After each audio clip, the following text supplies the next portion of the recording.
नमस्कार, मैं हूं आयुष कुमार और आप देख रहे हैं 11 स्पेशल। झारखंड में सत्ता के सिंहासन का सरताज कौन बनेगा? खिलेगा कमल या फिर हेमंत सोरेन की होगी वापसी? दावों का दौर जारी है, लेकिन किसके दावों में कितना दम है, किसके वादों पर जनता ने विश्वास जताया है और किसे जनता का आशीर्वाद मिला है, यह सब कुछ महज कुछ घंटों में ही साफ हो जाएगा। काउंटिंग का काउंटडाउन शुरू हो चुका है। शनिवार की सुबह 8 बजे से वोटों की गिनती होगी। देखिए रिपोर्ट। झारखंड में कौन बनेगा सत्ता का सरताज? सत्ता के सिंहासन पर किसका होगा कब्जा? किसके वादों पर जनता ने किया विश्वास? किसे मिला जनता का आशीर्वाद? खिलेगा कमल या हेमंत की होगी वापसी? कयामत की रात, उम्मीदवारों की बड़ी धड़कनें। झारखंड में सत्ता के सिंहासन पर किसका कब्जा होगा? एनडीए की सरकार बनेगी या फिर हेमंत सोरेन की वापसी होगी, या फिर निर्दलीय बनेंगे किंग मेकर? अटकलों का बाजार गर्म है, सियासत में सस्पेंस बरकरार है, लेकिन शनिवार को सब कुछ साफ हो जाएगा। शनिवार को सुबह 8 बजे से वोटों की गिनती शुरू होगी। 9:30 बजे तक रुझान आने शुरू हो जाएंगे और जैसे जैसे समय बीतता जाएगा तस्वीरें साफ होती जाएंगी। लेकिन इससे पहले सियासी दलों की धड़कनें तेज हो गई हैं। जोड़ घटाव में जुटे उम्मीदवारों के लिए शुक्रवार की रात कयामत की रात बन गई है। हालांकि बीजेपी प्रदेश अध्यक्ष बाबूलाल मरांडी ने दावा किया है कि 51 से ज्यादा सीटों के साथ राज्य में एनडीए की सरकार बनेगी। हमारे सभी 81 विधानसभा क्षेत्रों में विस्तारक थे, सभी 81 विधानसभा क्षेत्रों में हमारे प्रभारी थे, सभी 81 विधानसभा क्षेत्रों में बाहर से जो प्रवासी थे, तो ये सभी प्रमंडलों में हमारे यहाँ के भी प्रभारी थे और बाहर से भी तो आए थे। तो हम सब लोगों को लगा रखे, फिर पोलिंग बूथ में हमारे कार्यकर्ता काम करते हैं, तो उन सबों से जो हम लोगों ने फीडबैक लिया है, तो हम कह सकते हैं कि इस बार चुनाव का परिणाम होगा वो हमने कहा कि 51 प्लस सीटें भारतीय जनता पार्टी और एनडीए गठबंधन को आएगी। झारखंड में 2 चरणों में हुए चुनाव में 67.74% मतदान हुआ। पोस्टल बैलेट की गिनती के बाद मतदान प्रतिशत में और इजाफा होगा। सबसे खास बात ये कि मताधिकार के इस्तेमाल को लेकर महिलाओं ने पुरुषों को पीछे छोड़ दिया। राज्य में कुल 1,76,81,007 मत पड़े। इनमें महिला मतदाताओं की संख्या 91,16,321 रही, जबकि 85,64,524 पुरुष मतदाताओं ने अपने मताधिकार का इस्तेमाल किया। यानी पुरुषों की तुलना में 5,51,797 ज्यादा महिलाओं ने वोट डाले। वोटिंग संपन्न होने के बाद ज्यादातर एग्जिट पोल एनडीए की सरकार बनने का अनुमान लगा रहे हैं। बीजेपी 51 से ज्यादा सीटें जीतने का दावा कर रही है। वहीं जेएमएम ने दावा किया है कि 59 सीटों पर एनडीए गठबंधन की जीत तय है। कांग्रेस ने भी राज्य में फिर से गठबंधन की सरकार बनने का दावा किया है। हमने हवाई बातों को लेकर के वोट नहीं मांगा, हमने अपनी परफॉर्मेंस पर मांगा और आने वाले 5 साल के एजेंडे को लेकर मांगा। वो लोगों को पसंद आया, पढ़े लिखे लोगों को पसंद आया, आम जो शहरी है उनको पसंद आया। तो इसलिए हमें पूरी उम्मीद है कि कल शाम तक आप देखेंगे बेहतरीन मैंडेट के साथ में गठबंधन सामने आएगा। हमें पूरा भरोसा है कि झारखंड की जनता ने क्रिस्टल क्लियर मैंडेट, जिसमें कोई मतलब कबड्डी खेलने वालों को कोई गुंजाइश ही नहीं रहेगी। जो हम लोगों का आकलन है और या हम लोगों का जो सर्वे है, उस आधार पर कांग्रेस का भी तो बढ़त होगा ही, पूरा गठबंधन का बढ़त होगा और पूरी मजबूती के साथ प्रबल बहुमत के साथ हमारी सरकार झारखंड में पुनः बनेगी। अब किसके दावे में कितना दम है, किसके वादों पर जनता ने विश्वास किया और किसे अपना आशीर्वाद दिया, ये सब कुछ घंटों के बाद साफ हो जाएगा। लेकिन चुनाव के बाद एग्जिट पोल के अनुमानों ने सस्पेंस बढ़ा दिया है।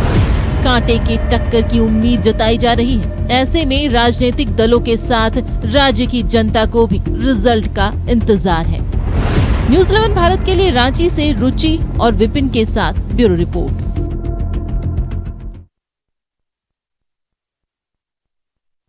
कुछ घंटों का इंतजार, इतने दिनों की मेहनत और 5 साल में क्या कामकाज हुए, इसका फैसला कल सबके सामने आ जाएगा।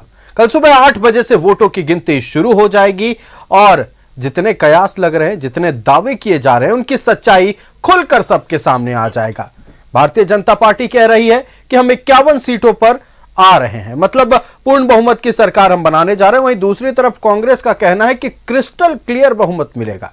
दावेदारी सबकी है और अलग अलग मुद्दों को लेकर इस बार चुनाव लड़े गए हैं। हाँ, हालांकि युवाओं के जो मुद्दे रहे वो कॉमन रहा है, या इंडी गठबंधन हो या एनडीए हो। युवाओं ने किसका साथ दिया है, आधी आबादी ने किसका साथ दिया है, सब कुछ खुलकर सामने आ जाएगा। हर मुद्दे पर हम आज चर्चा करेंगे। कौन कितनी सीटों पर दावा कर रहा है, यह भी जानने की कोशिश करेंगे और कौन कौन से कारण रहे जिनके कारण पार्टी के प्रवक्ताओं को या फिर पार्टी के प्रत्याशियों को लग रहा है कि उनकी सरकार बनने जा रही है, इस पर भी आज बातचीत होगी। हमारा गेस्ट पैनल हमारे साथ जुड़ा हुआ है। अपने गेस्ट पैनल से आपका परिचय करा दे। डॉक्टर मनोज कुमार जी हमारे साथ राष्ट्रीय जनता दल से जुड़े हुए हैं। मनोज जी, बहुत स्वागत है न्यूजीलैंड भारत में। हमारे साथ रमाकांत महतो जी जुड़े हुए हैं भारतीय जनता पार्टी से। रमाकांत जी, बहुत स्वागत है न्यूजीलैंड भारत में। और परवाज खान जी हमारे साथ आजसू पार्टी से जुड़े हुए हैं। परवाज जी, बहुत स्वागत है न्यूजीलैंड भारत में। सबसे पहले राष्ट्रीय जनता दल का रुख करते हैं। आरजेडी की दावेदारी इस बार मजबूत लग रही है, ये आरजेडी के लोग कह रहे हैं इस बार 5+7 सीटों पर आप लोगों ने चुनाव लड़ा।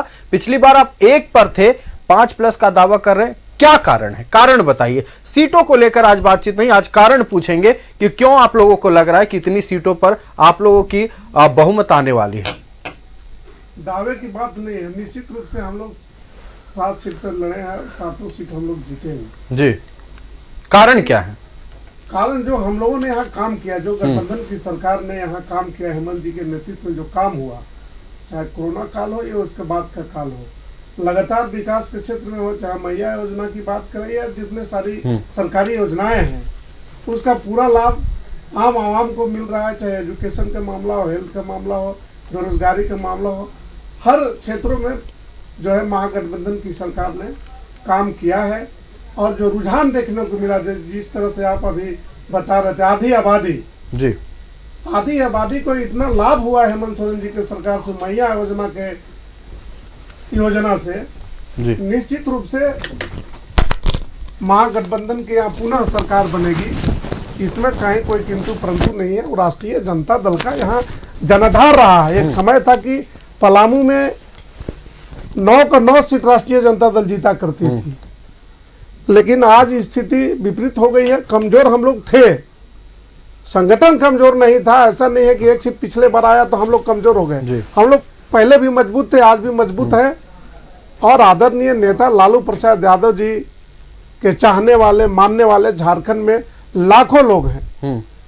उनका आज भी जो सामाजिक न्याय का जो नारा है और जो सांप्रदायिक सद्भाव की जो भावना है उनके अंदर, पूरे देश में एक मिसाल कायम करते हैं हमारे नेता।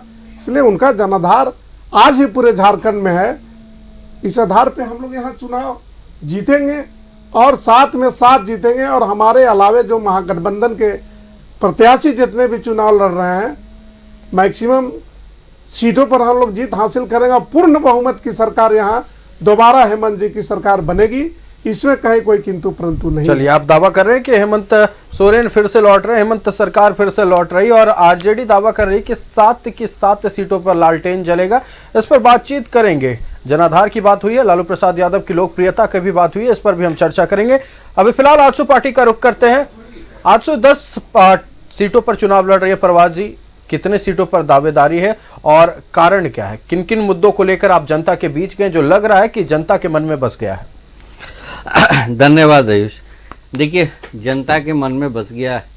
जो ये पिछले बार आए थे, जिस तरह से ये भ्रम फैला के आए थे, और 400 पन्नों का जो इनका घोषणा पत्र था, जो आस्ते आस्ते सिमटते सिमटते 9 पॉइंट पे आ गया था, तो उसको जनता ने देखा है। जिस तरह युवा ठगे गए हैं, जिस तरह से युवाओं को एक भ्रम का जाल में इनको 5 साल जिस तरह से रखा गया कि हम आपको नौकरी देंगे, हम आपको बेरोजगारी भत्ता देंगे, महिलाओं के लिए जिस तरह से इन्होंने वादा किया था कि हम आपको चूल्हा खर्च देंगे, वृद्धों को जो बोला गया था कि हम पेंशन देंगे, ये सब चीज़ को जिस तरह से ये भ्रम फैलाए हुए थे, और जिस तरह से झारखंड की जनता जिस तरह से छली है 5 साल, उस छल को तोड़ने के लिए झारखंड की जनता ने जो लोकतंत्र का महापर्व झारखंड विधानसभा का चुनाव हुआ था उसमें उन्होंने अपना जनादेश दे दिया है और झारखंड के नव निर्माण के तरफ आगे बढ़ने के लिए एनडीए की सशक्त सरकार लेने के लिए आगे बढ़ाने के लिए कदम बढ़ा दिया है।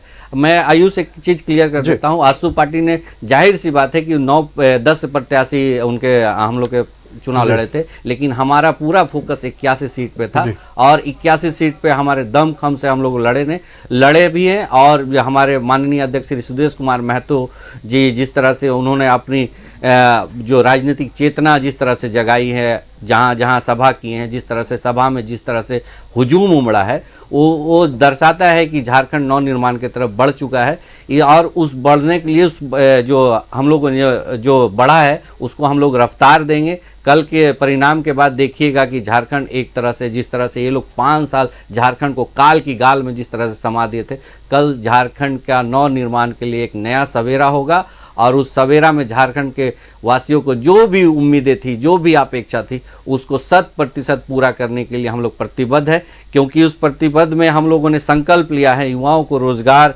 महिलाओं को अधिकार, किसानों की आय में सुधार, सामाजिक न्याय, शिक्षा एवं स्वास्थ्य, पर्यटन एवं खेलकूद में विकास, झारखंडी भाषा, संस्कृति एवं विरासत की रक्षा, जल जंगल जमीन की रक्षा, औद्योगिक विकास एवं निजी निवेश, स्वराज से सुशासन तक। ये हमारे माननीय अध्यक्ष श्री सुदेश कुमार महतो जी का विजन है और इसको हम लोग को धरातल पे लेके आना है। और कल जनादेश जो मिलेगा वो बड़ा सुखद रहेगा झारखंड की जनता के लिए भी और हमारे एनडीए की जो सरकार बनेगी, सशक्त सरकार बनेगी, क्योंकि इनके भ्रम के चादर को ये जनता तोड़ चुकी है और कल का जनादेश में वो दिखाई देगा। अब बिल्कुल आप देखिए, हर पार्टी के कार्यकर्ताओं को उम्मीद रहती है, क्योंकि अब पसीना बहाया है मैदान में, तो उम्मीद है कि जो हमने पसीना बहाया है उसके अनुरूप परिणाम सामने आएगा। और उम्मीद है और सारी पार्टी को शुभकामनाएं न्यूज़ 11 भारत की तरफ से कि जो आप उम्मीद कर रहे हैं, हालांकि किसी एक के पक्ष में ही फैसला जाएगा, लेकिन जनादेश जो आने वाला है ये जनादेश बहुत इंटरेस्टिंग है। सबकी धड़कनें बढ़ी हुई हैं और खास करके जैसे ही एग्जिट पोल आया सस्पेंस और बढ़ गया। भारतीय जनता पार्टी का रुख करते हैं, रमाकांत महतो जी हमारे साथ जुड़े हुए हैं। रमाकांत जी, पिछली बार जितनी सीटें आई थी उसके डबल पर इस बार भारतीय जनता पार्टी दावेदारी कर रही है, कारण क्या है? देखिए, हमने पंच प्रण किया है जी और मोदी जी की गारंटी है। भारतीय जनता पार्टी जो कहती है सो करती है। मोदी जी की गारंटी के बदौलत और भारतीय जनता पार्टी की स्पष्ट नीतियों के बदौलत हम झारखंड में पूर्ण बहुमत की सरकार बनाएंगे। और हमारी टीम जो है और हमारे संगठन cadre based party Bharatiya Janata party, AJSU भी कैडर बेस्ड पार्टी है और हमारा गठबंधन जो है नैसर्गिक गठबंधन है, किसी प्रकार का कोई विवाद नहीं है। हम निर्विवाद तरीके से संगठन और सरकार में समन्वय के साथ चलते हैं। हमारा लक्ष्य भी, उद्देश्य भी एक है कि समाज के अंतिम व्यक्ति को विकास के रास्तों से आगे ले बढ़ाना, महिलाओं को सशक्तिकरण के क्षेत्र में आगे बढ़ाना, युवाओं के समग्र कल्याण की परिकल्पना भारतीय जनता पार्टी यानी एनडीए की सबसे बड़ी सोच और उद्देश्य रहता है। किसानों के कल्याण के लिए भारतीय जनता पार्टी और आदिवासी और मूलवासियों के विकास के लिए भारतीय जनता पार्टी की समग्र सोच जो है, यही सोच एनडीए को पूर्ण बहुमत दिलाएगा। और जनता इस बार ठान भी चुकी है, इससे काफी विरोध हेमंत सरकार को करनी पड़ी जी। उन्होंने पूरी तरह से घुसपैठियों तक का सहारा लिया कांग्रेस पार्टी ने और झारखंड मुक्ति मोर्चा और राष्ट्रीय जनता दल ने। नक्सलियों का सहारा लिया उन्होंने, अपने कई ऐसे असामाजिक तत्वों का सहारा लिया और लूटे हुए पैसों का भी दुरुपयोग किया उन्होंने। साथ ही साथ टूल किट्स की तरह काम किए कई पदाधिकारी, नपे भी चुनाव आयोग के माध्यम से, और अवैधानिक तरीके से उन्होंने चुनाव आयोग के नियमों का खुल्लम खुल्ला उल्लंघन किया झारखंड मुक्ति मोर्चा ने। तो ये सारी जनता ने इसे जवाब देगी। दूसरी बात है, इन्होंने जिस वादे के साथ ये आए थे, एक भी वादे इन्होंने नहीं किए। मनोज जी कह रहे थे मैया सम्मान योजना, क्या मैया सम्मान योजना की चर्चा ये 4.5 वर्षों में इन्होंने की थी क्या? अपने कॉमन मिनिमम प्रोग्राम में इन्होंने कभी भी उसकी चर्चा की थी क्या? लेकिन ये आनन फानन में ठीक चुनाव के 3 महीने पहले चोर दरवाजे से बिना बजट का प्रावधान किए, बिना कोई नीति नियम के अचानक वृद्धा पेंशन योजना को रोक करके मैया सम्मान योजना को लागू करना क्या दर्शाता है? ये एक तरह का प्रलोभन दिया गया। कहिए तो झारखंड मुक्ति मोर्चा और राष्ट्रीय जनता दल और कांग्रेस पार्टी की एक घूस की प्रवृत्ति जो इन्होंने पाल रखी थी 93 में, याद करिए, नरसिम्हा राव जी चंद्रस्वामी से एक तांत्रिक थे, उनसे सलाह लेकर के काम करते थे। और अभी झारखंड मुक्ति मोर्चा एक तांत्रिक हो गए हैं। कल उन्हीं के शकल के व्यक्ति झारखंड मुक्ति मोर्चा का प्रेस कॉन्फ्रेंस करके कहते हैं कि हम 59 सीटों पे जीतेंगे। क्या ये 93 में ये वही घूसकांड वाले लोगों के द्वारा शिक्षा दी गई थी क्या? चंद्रस्वामी ने शिक्षा दी थी क्या कि भविष्य द्रष्टा बन जाइए और भारतीय जनता पार्टी यहाँ खाता नहीं खुलेगी? अरे झारखंड मुक्ति मोर्चा जिक्र किया, ऐसा झारखंड में तो पहली बार हुआ है, हमें लग रहा है कि लिखित दावेदारी कर रहे हैं कि ये 59 सीटों पर ये सीट हमारा, ये सीट हमारा, ये सीट फंसा हुआ है। लिखित दावेदारी तो करते ही है। इन्होंने क्या किया 95 में? झारखंड आंदोलन को बेच करके 93 में 3.5 करोड़ में क्या किया था? यही लिखित दावेदारी ही तो की थी और जैक लेकर के इन लोग संतुष्ट कर गए थे झारखंड स्वायत्त शासी परिषद।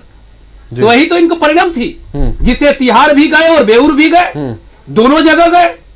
तो ये हालत थी इन पार्टियों की। चलिए, और आज झारखंड निर्माण की बात करते, एक का मनोज जी बताए, इन्होंने जो वादे किए थे, या नियोजन विभाग भी, श्रम नियोजन तो इन्हीं के पास था। क्या श्रम नियोजन के विभाग में इनके पास आंकड़े हैं क्या? झारखंडियों को नौकरी देने की आंकड़े हैं क्या? बाहरियों को 70% इन्होंने नौकरी दिया।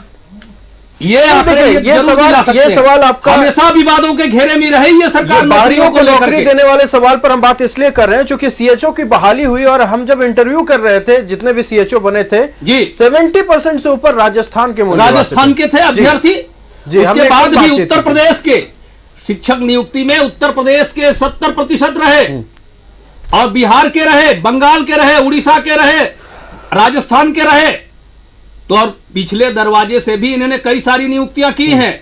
ये तो भारतीय जनता पार्टी की सरकार आएगी, कल कह रहे थे ना वो 59 का जो गिना रहे थे, भारतीय जनता पार्टी की सरकार बनेगी और 59 लोगों को जो झारखंड मुक्ति मोर्चा में ब्यूरोक्रेट और इनके जो मंत्रीगण हैं, ये जो लूट मचाए हुए, ये 59 जेल में जाएंगे। चलिए, 59 सीटों पर दावेदारी डॉक्टर मनोज जी और सुप्रियो भट्टाचार्य ने बाकायदा प्रेस कॉन्फ्रेंस करते हुए इस बात का जिक्र किया है। लेकिन चौंकाने वाली बात यह है कि जितनी सीटों पर कांग्रेस और आरजेडी लड़ रही है, उन सीटों को फंसा हुआ बताया है।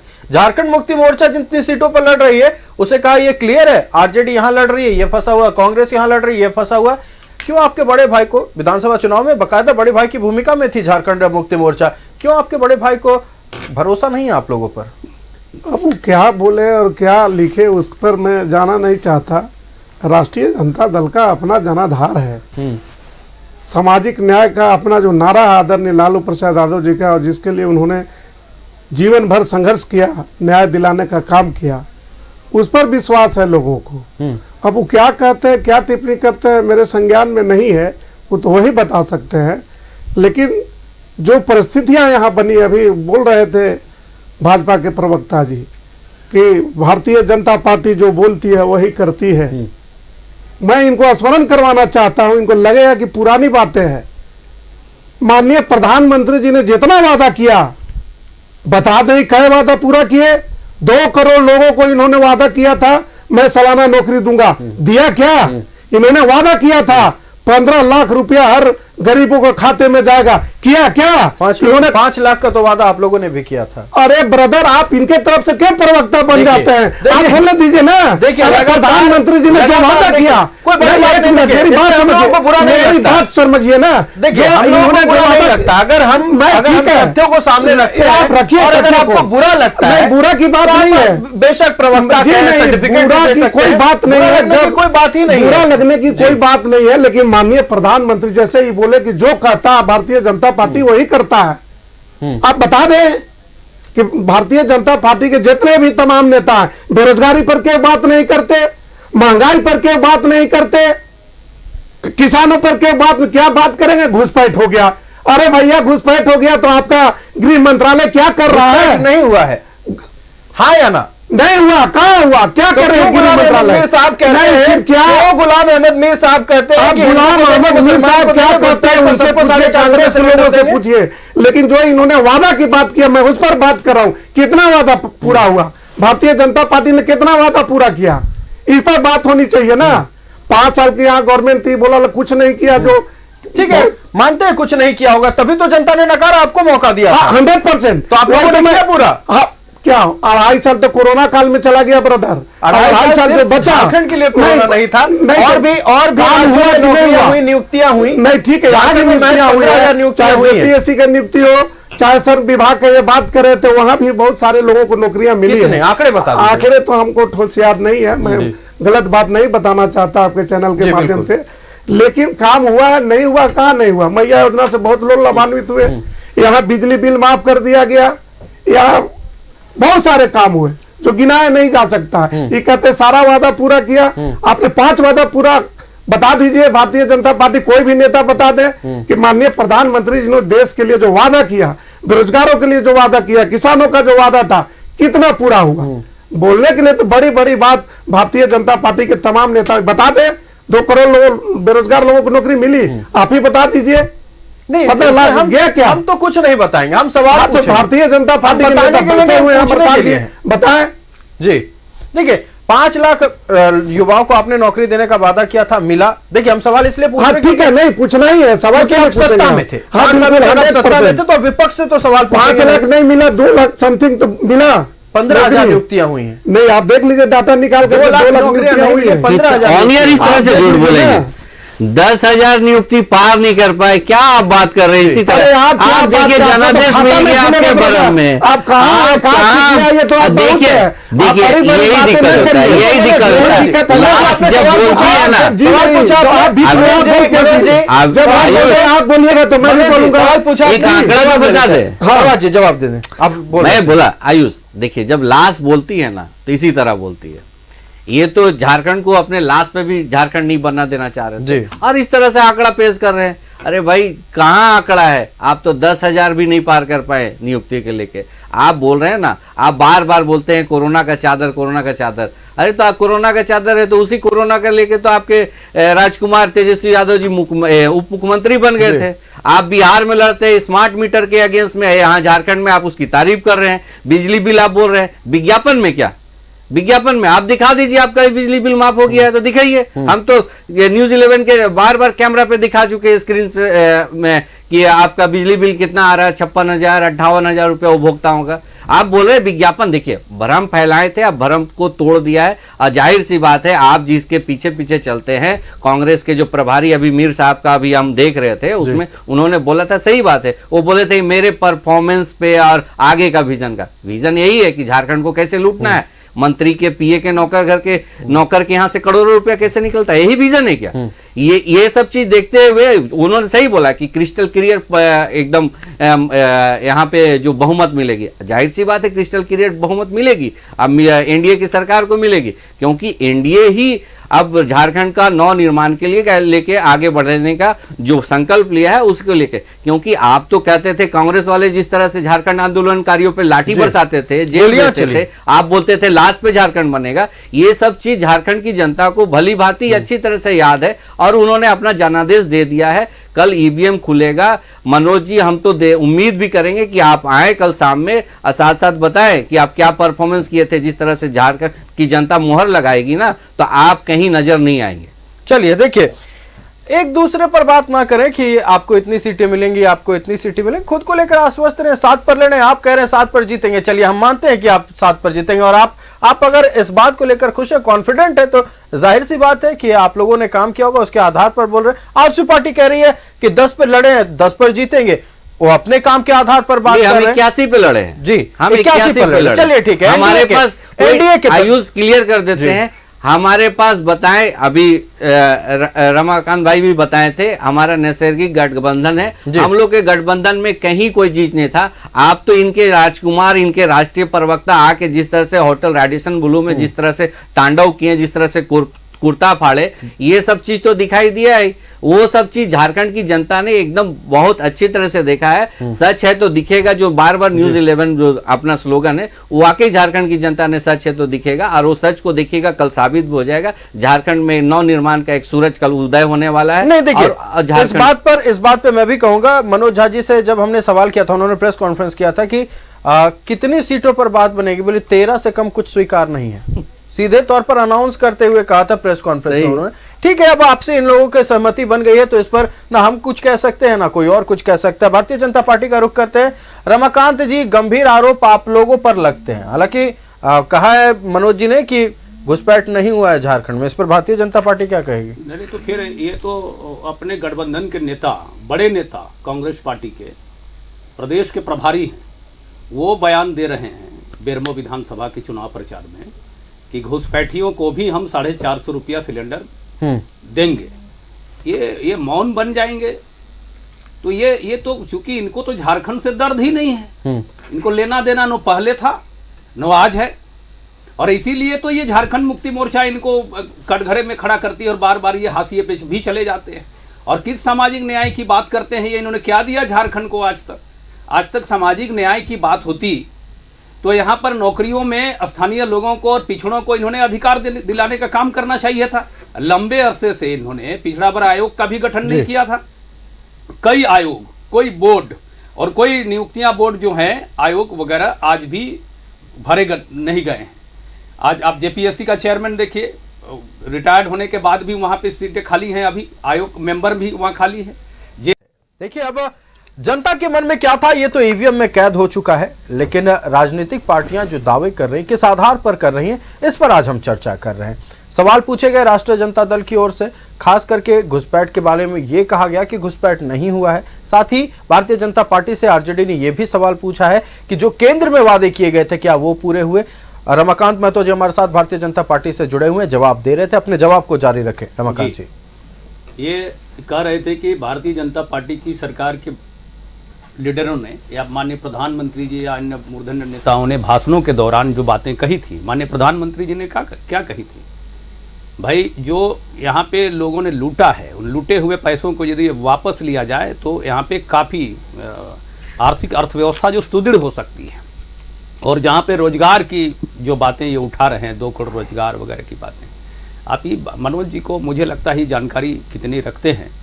उस समय के एनडीए के शासनकाल की अर्थव्यवस्था को और यूपीए के और कांग्रेस पार्टी के शासनकाल की जो इनके अलायंस में चल रही थी सरकार, उनकी अर्थव्यवस्था को उस समय के विकास के द्वारा किए गए कार्यों और अब के विकास के किए गए कार्यों का आकलन एक बार इन्हें जरूर करनी चाहिए। उस समय नेशनल हाईवे रोज कितने किलोमीटर बनते थे, आज कितने, और उस समय की क्या क्वालिटी थी, आज की क्या क्वालिटी है।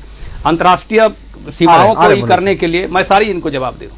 और स्किल डेवलपमेंट को लेकर के जितने रोजगार के नए आयाम गढ़े गए, स्टार्टअप के माध्यम से युवाओं को जो सशक्त बनाया गया, इन सारी चीज़ों को भारतीय जनता पार्टी ने कहे कि रोजगार के नए आयामों में युवाओं को जोड़ी जाएगी। और भारतीय जनता पार्टी की 10 साल की सरकार ने ये काम करके दिखाया। और इनकी सरकार ने क्या किया था कि हम तो बेरोजगारों को भत्ता देंगे, पीजी वाले को 7,000, स्नातक वालों को 5,000, महिलाओं को चूल्हा खर्च के रूप में 2,000। आपने क्या किया, बाद में ठगने का काम किया, बालू का ऑक्शन नहीं कराया भाई साहब आपने। और आप झारखंड के विकास की समग्रता की बात करते हैं, कहे थे कि आपने खतियन आधारित यानी 1932 के आधार पर हम स्थानीय नीति बनाएंगे। पाले में गेंद कहां फेंका आपने, केंद्र में। भारत के इतिहास में कोई ऐसा राज्य है जो स्थानीय या नियोजन नीति बना करके केंद्र के पाले में फेंकती है? आपने तो हर चीज को लटकाने और अटकाने और भटकाने का काम किया है। तो ऐसी स्थिति में इनको जवाबदेही तो इनकी। और बार बार कहते हैं कि कोरोना आ गया, क्या आप ही के लिए कोरोना था? कोरोना क्या पूरे भारत या दुनिया के लिए नहीं था? नरेंद्र मोदी जी उसको उस आपदा को अवसर में बदल दिए और आपने उसमें लूट का खजाना खोल दिया। आपके एक एसपी थे रांची में, उस एसपी ने रेमडेसिविर का ब्लैकमेलिंग शुरू कर दी, हाईकोर्ट ने संज्ञान लिया, इस सरकार ने कार्रवाई नहीं की थी, क्योंकि एक खास व्यक्ति में से या संप्रदाय से वो बिलोंग करते थे। तुष्टिकरण की राजनीति के पराकाष्ठा इन्होंने कोरोना काल में दिखाएगी। तबलीगी जमात वाले लोग को नियमों का उल्लंघन करके इन्होंने बसे में भेजने का, पाकुड़ तक भेजने का काम किया और वहां से फिर बांग्लादेश इन लोगों ने पार करने की कोशिश किया बंगाल के रास्ते में। ये काम उस समय भी इन लोगों घुसपैठियों के माध्यम से करने का कोशिश किया था और घुसपैठियों को ये स्वीकारते हैं। राष्ट्रीय जनता दल के प्रवक्ता, भाई घुसपैठियों की जिम्मेदारी केवल और केवल केंद्र की नहीं होती, संबंधित सूची का हिस्सा है वो, और राज्यों की भी जिम्मेदारी होती है।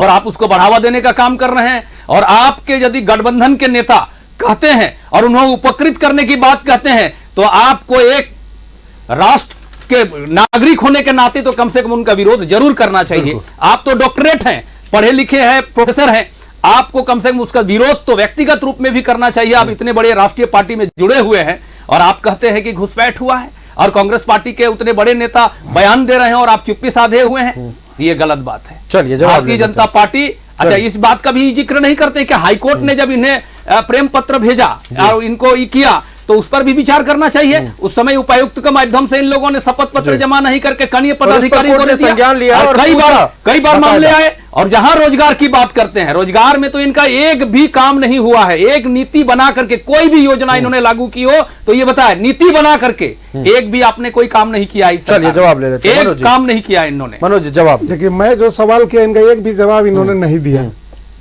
अरे भाई दिया ना भाई, विषांतरित हो गए। कैसे विषांतरित, आप बताइए ना। आप विषांतरित हो एक गए। आपने प्रश्न करिए ना, मैंने कहा कि स्किल डेवलपमेंट के माध्यम से और ऐसे वैकेंसियों के माध्यम से करोड़ों की बहाली हुई है। आप नेट उठा के देख लीजिए ना, एमटीएस में कितनी बहाली हुई, आप उठाइए नेट। पीयूष जी आप बोलिए आपके टीम को, एमटीएस में कितनी बहालियां हुई हैं, रेलवे में कितनी बहालियां हुई, कई बार उठाइए। दिखा चुके हैं, ये आंकड़े हम कई बार दिखा चुके हैं। करोड़ों की बहाली हुई है। आज 2 करोड़ नहीं होंगे, मैं मानता हूं उस 5 सालों में, लेकिन 25 करोड़ लोगों को हमने गरीबी रेखा से बाहर निकाला। जी चलिए ठीक है, हमने कई बार आंकड़े दिखाए हैं। आयुष आज देखिए आंकड़ों पर बातचीत नहीं हो रही, आज बात हो रही है पिछले 5 साल में क्या हुआ, जी नहीं हुआ और क्या और आने वाले का फलाफल हुआ चाहिए, उसी का फलाफल हुआ कि 2 बार, तीसरी बार माननीय प्रधानमंत्री जी लाल किला पे झंडा फहराया। चलिए रमाकांत जी जवाब लेते हैं, जवाब लेते हैं। लाल किले पे झंडा फहराया, अच्छी बात है, स्वागत जो है। लेकिन आप लोगों ने जो नारा दिया था 400 पार 400 पार, आप काम किए रहते तो जनता आपको नकारती नहीं। कई दल मिला के आपने कितना सीट पार किया। पिछले बार आप कहते थे 65 पार, क्या हुआ रमाकांत जी? ये भाषण देने से और बड़ी बड़ी बातें बोलने से कुछ होता नहीं है। आप 7 गो सीट लड़े हैं, 7 गो सीट जीत लीजिएगा। आप जो बोल रहे हैं अभी, अरे हाँ कोई भी पार्टी चुनाव लड़ती है तो कि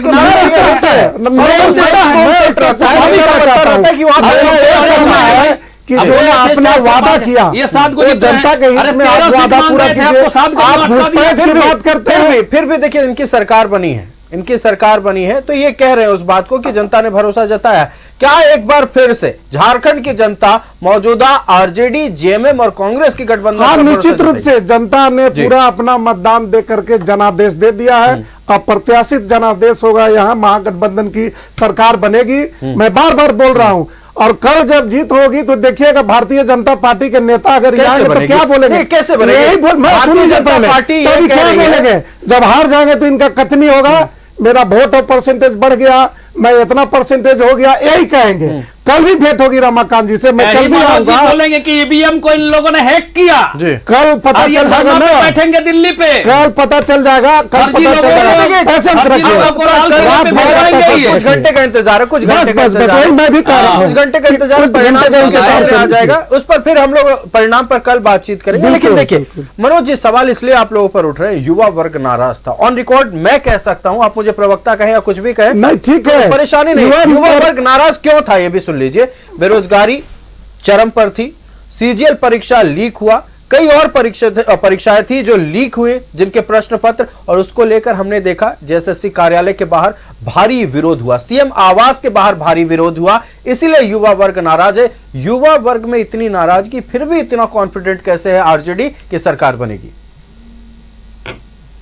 आप कह रहे हैं जेपीएससी में वो धरना हुए, वो आपको स्मरण करवाते हैं केवल जब भारतीय यहाँ जनता पार्टी की यहाँ सरकार थी, उसमें आंसू भी सम्मिलित थी सरकार। 2014 की बात कर रहे हैं आप?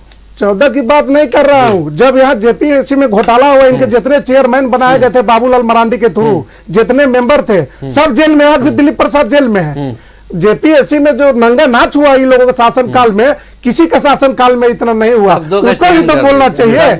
भारतीय पशुपालन घोटाला का बात नहीं हो रहा। अरे पशुपालन घोटाला नहीं, मैं जेपीएससी की बात कर रहा हूँ ना, चयन की बात नहीं है, जेपीएससी की मैं बात कर रहा हूँ। देखिए ठीक है, आप अपनी बातों को रखिए, भाषाई मर्यादा में रखिए। भाषा क्या मैं गलत बोला? ठीक है, नंगा नाचो ये सब शब्द का इस्तेमाल ना करें। और आप इतने प्रबुद्ध इंसान हैं, क्यों इन शब्दों का इस्तेमाल करते हैं? ठीक है, कोई आप अपनी बात पूरी करें ना। ठीक है, बोलने दीजिए, बोलेंगे अपना जवाब। आप बोलिए, आप बात अपनी पूरी। मैं तो बता दिया कि भारतीय जनता पार्टी के शासन काल में जितना।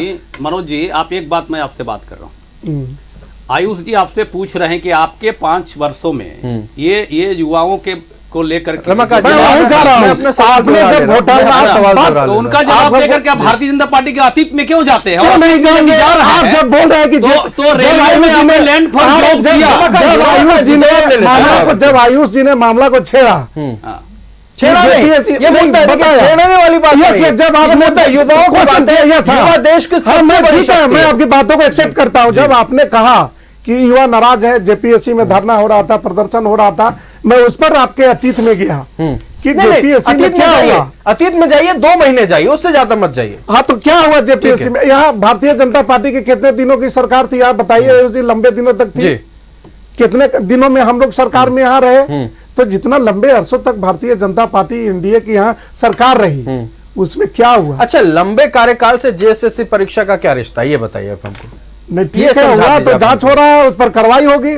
जो भी इसमें संलग्न होगा उस पर कार्रवाई होगा। सर, आप बोलते हैं जांच हो रहा है, कार्रवाई को, सरकार कहती है कुछ हुआ ही नहीं है। अब जांच के स्तर पर क्या उसमें आता है, वो तो जांच के बाद पता चलेगा। चलिए, अभी कोई बात उसमें मैं क्या नहीं। कहूंगा। जेएसएससी को आजसू पार्टी ने एक बड़ा मुद्दा बनाया इस बार। जेएसएससी सीजीएल प्रश्न पत्र लीक मामले को सरकार के लोग आज भी कह रहे हैं पेपर लीक नहीं हुआ है, और हुआ है तो जांच चल रही है। आजसू पार्टी क्या कहेगी? देखिए आयुष, ये हमारे लिए मुद्दा, युवाओं के लिए जो हम लोगों ने जो विजन किया था, आजसू पार्टी वो 25 साल नौजवान का पार्टी है जो युवाओं के लिए जितना समर्पित है, युवाओं के लिए जितना सशक्त करना चाहता है, युवाओं को जिस तरह से, क्योंकि हमारे अध्यक्ष माननीय श्री सुदेश कुमार महतो जी का ही विजन है कि हम स्टूडेंट एक्सप्रेस चलाने वाले हैं। हम जो चलते आ रहा है सदियों से जो क्लासेस, उसको हम लोग स्मार्ट क्लासेस में कन्वर्ट करने वाले हैं। मैं यहाँ पे वही बोला था, मनोज जी जो इस तरह का जो चीज़ बोलते हैं ना कि भ्रम फैलाना, हम कुछ चीज़ को हम बता दे रहे, मैं इनके कार्यकाल में बता रहे थे, ये अभी बता रहे थे कि सामाजिक न्याय की बात करते थे। अरे हम सामाजिक समानता की बात करते हैं तो हम इनसे पूछ लेते हैं क्यों पंचायत चुनाव में माननीय हाई कोर्ट के आदेश के बावजूद भी ओबीसी को नेतृत्व विहीन कर दिया गया? क्यों जी बताएंगे क्यों? मनोज जी, मनोज जी सुन लीजिए, आपको समय देने धैर्य जवाब रखिए। दीजिए। जी। क्यों ये आप सामाजिक न्याय की बात करते हैं? क्यों जब 15 सूत्री का एक भी मीटिंग नहीं हो पाया झारखंड में जो अल्पसंख्यक हितों के लिए है? आप देखिए 2005 में सच्चर कमेटी की जो कांग्रेस के कार्यकाल में जो बनी थी, उस सच्चर कमेटी का ही रिपोर्ट को लेके भारत रत्न हमारे जो पूर्व राष्ट्रपति जो थे स्वर्गीय एपीजे अब्दुल कलाम साहब, उन्होंने 15 सूत्री कार्यक्रम का उसी से गठन किया था, क्योंकि जहां पे अल्पसंख्यक समाज, जहां वो कमजोर हैं, जिसमें अल्पसंख्यक में सब आते हैं, मुस्लिम हो, जैन हो, बौद्ध हो, सिख हो, सब आते हैं, जो कमजोर हो, तो 15 सूत्री का उन्होंने एक फार्मूला बनाया था जिसमें राज्य सरकार को चाहिए था कि 15 सूत्री का बैठक कराती, मीटिंग कराती, जो केंद्र से जो अनुदान आता है उसका ये राज्य में लेके आते हैं, लेकिन ये एक भी नहीं कराए। आप बात करते हैं सामाजिक समरसता की, मैं बताता हूं कि इनके पास आप हज कमेटी का गठन नहीं कर पाए, आप वक्फ बोर्ड को मान्यता नहीं दे पाए, और आप देखिए 10 जून की घटना, 10 जून 2022 की घटना, 3 अकलियत समाज के बच्चों को सरियाम आप गोली मार दिए। आप बोलते सामाजिक समरसता की बात करते,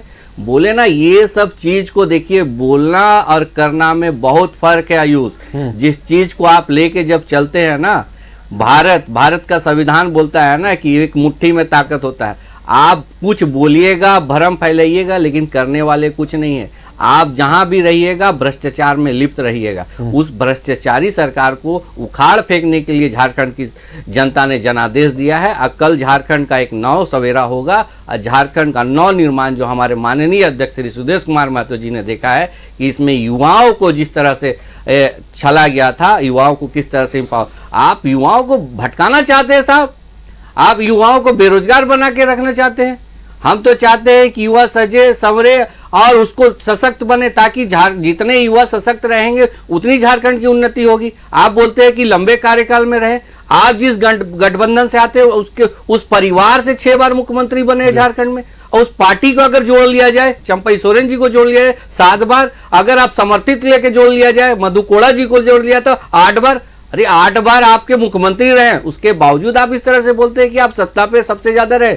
मतलब कुछ भी आप आरोप कर दीजिएगा। तथ्यात्मक बात रखिए, हम तो डेटा के साथ रखते हैं। आप बोलते बोल दिए कि आप इतना हम नौकरी दिए, कहां नौकरी दिए? 10,000 तो अपार नहीं क्या है, 2 लाख शिक्षकों की नियुक्ति आधार पर अटक गई, क्यों लटकी? इसका जवाब है नहीं है। इसी के लिए झारखंड की जनता ने जनादेश दिया है।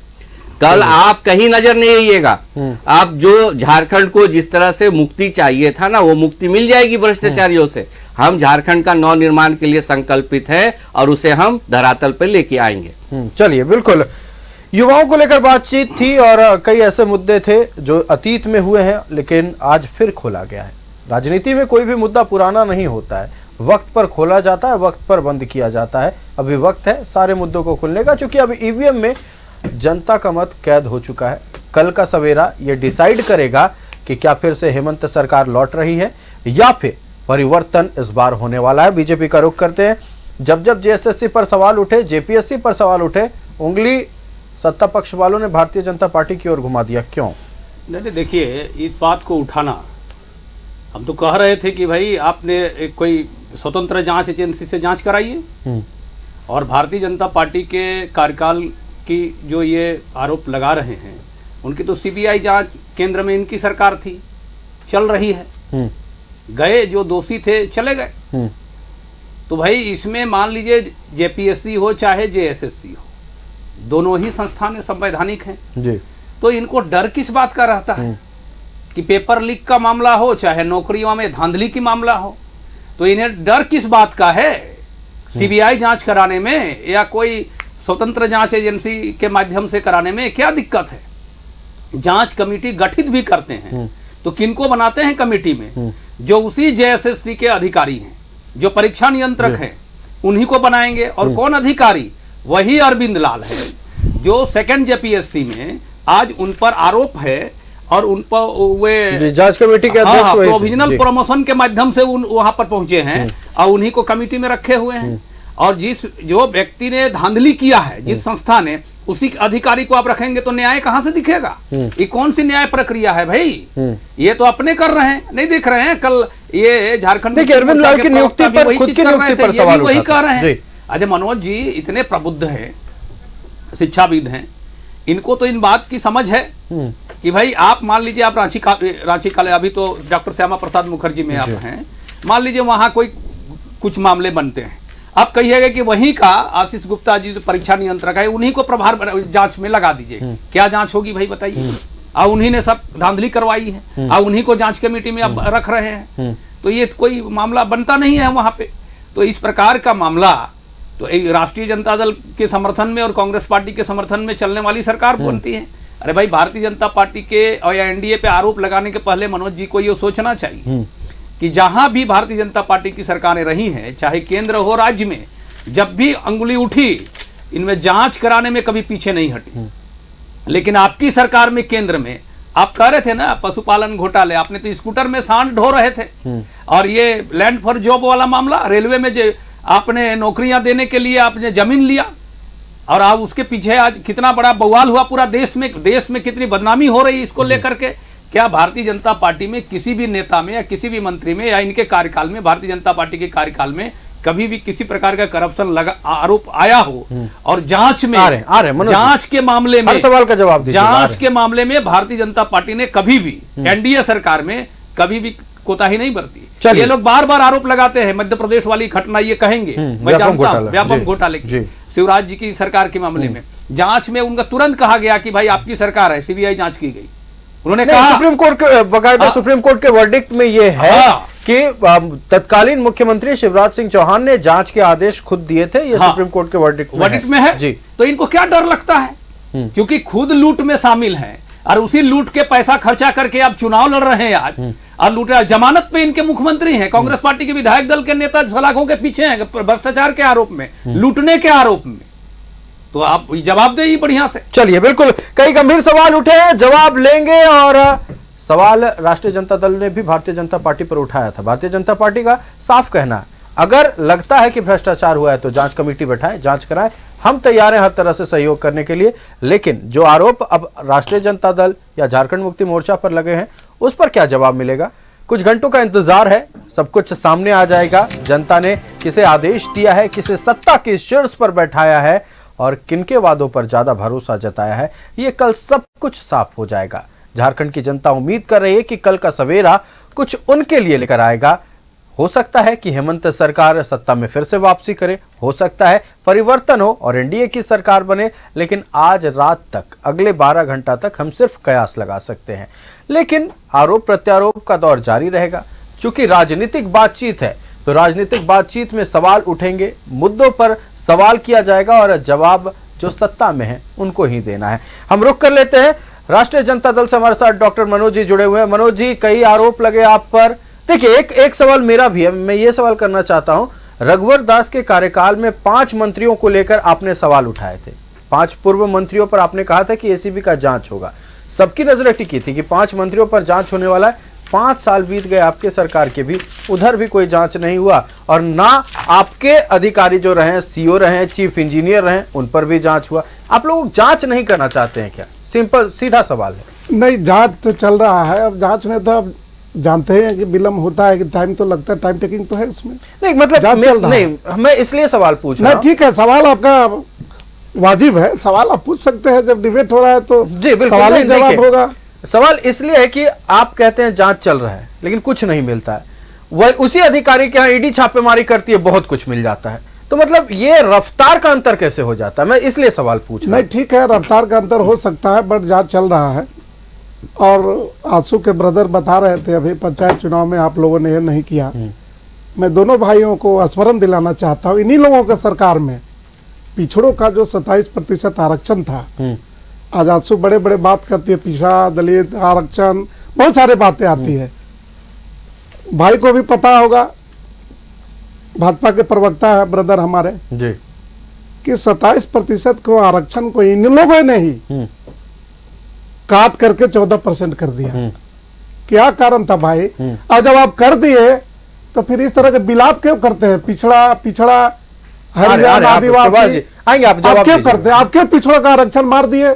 जबकि बाबा साहब भीमराव अंबेडकर द्वारा बनाए गए संविधान के माध्यम से जो हमारे आदरणीय नेता लालू प्रसाद यादव जी ने जो 27% आरक्षण ज्वाइंट बिहार में लागू करवाया, आप क्यों कम कर दिए? और जब कम कर दिए तो फिर पिछड़ों की बात आप क्यों करते हैं? पिछड़ों की आरक्षण की बात क्यों करते हैं? आप पंचायत की बात क्यों करते हैं? जी, ये कहते हैं लास्ट पर, अरे माननीय लालू प्रसाद यादव जी का ही देन है जो आप कहते हैं आदिवासी मुख्यमंत्री। उन्होंने स्पेशली उन्होंने उस समय में जब अलग हो रहा था झारखंड, तो कहा था कि जब भी कोई मुख्यमंत्री होगा, संजोग से रघुवर जी मुख्यमंत्री हो गए। लालू प्रसाद यादव ने ये नहीं कहा था कि मेरे लाश पर झारखंड बनेगा। आप हाँ या ना में जवाब दें। अब वो बीती बाई बिसारी है, अब वो क्या बोले नहीं बोले, वो बीत गया। अभी बोले अतीत में नहीं जाना है। बिल्कुल, बात पूरी करें। हमारे भाई बोले कि अतीत में नहीं जाना, तो अतीत को हम लोग छोड़ दिया। इसलिए आरक्षण की बात ये लोग लगातार करते हैं।